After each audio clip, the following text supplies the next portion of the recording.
हमने गहरे समुद्र में यात्रा करने वाले नाविकों और जहाजों की बहुत सारी कहानियां सुनी होंगी। किनारे से शांत दिखने वाला समुद्र कितना भयावह हो सकता है, इसकी कोई कल्पना भी नहीं कर सकता। लेकिन 10 घंटे तक भयंकर के समुद्र में फंसे मछुआरों को इस शांत समुद्र का रौद्र रूप दिख गया। मछली पकड़ने के लिए समुद्र में गए लगभग 18 मछुआरे भारी बारिश में समुद्र में फंस गए, क्योंकि उनकी नाव का पंखा टूटकर अचानक समुद्र में गिर गया। 15 अगस्त से मछली पकड़ना मछुआरों ने शुरू कर दिया है।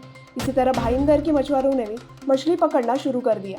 उत्तल पाटन बंदर भाईंदर मछली पकड़ने वाली नाव गॉडविल के कप्तान अलेक्जेंडर डगलस बेलू और 17 अन्य लोग मछली पकड़ने के लिए गहरे समुद्र में चले गए। हालांकि भारी बारिश और तेज हवाओं के कारण मछली पकड़ने वाली नौकाओं को किनारे पर लौटने की सूचना दी गई। सूचना के बाद मछली पकड़ने वाली नावें किनारे पर लौटने लगी।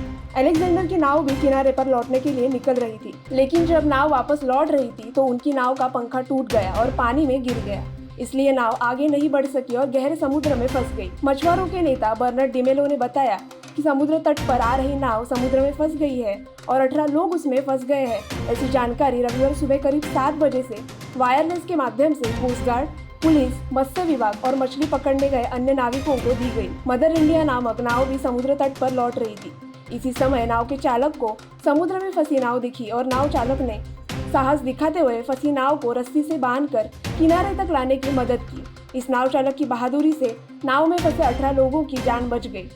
एक तरफ जहां समुद्र में फंसे 18 लोगों की सुरक्षित बाहर आने से खुशी जताई जा रही है, वहीं दूसरी ओर रविवार सुबह 7 बजे कोस्ट गार्ड को नाव फंसने की सूचना देने के बावजूद भी मछुआरों को बचाने के लिए कोई सहायता की नहीं गई, ऐसा आरोप मछुआरों ने लगाया है। इस संबंध में मछुआरों ने अपनी नाराजगी भी जाहिर की है। भाईंदर में घटी इस घटना के बारे में आप क्या सोचते हैं, हमें कमेंट करके जरूर बताएं और ऐसी खबरों के लिए जुड़े रहें MB लाइव से।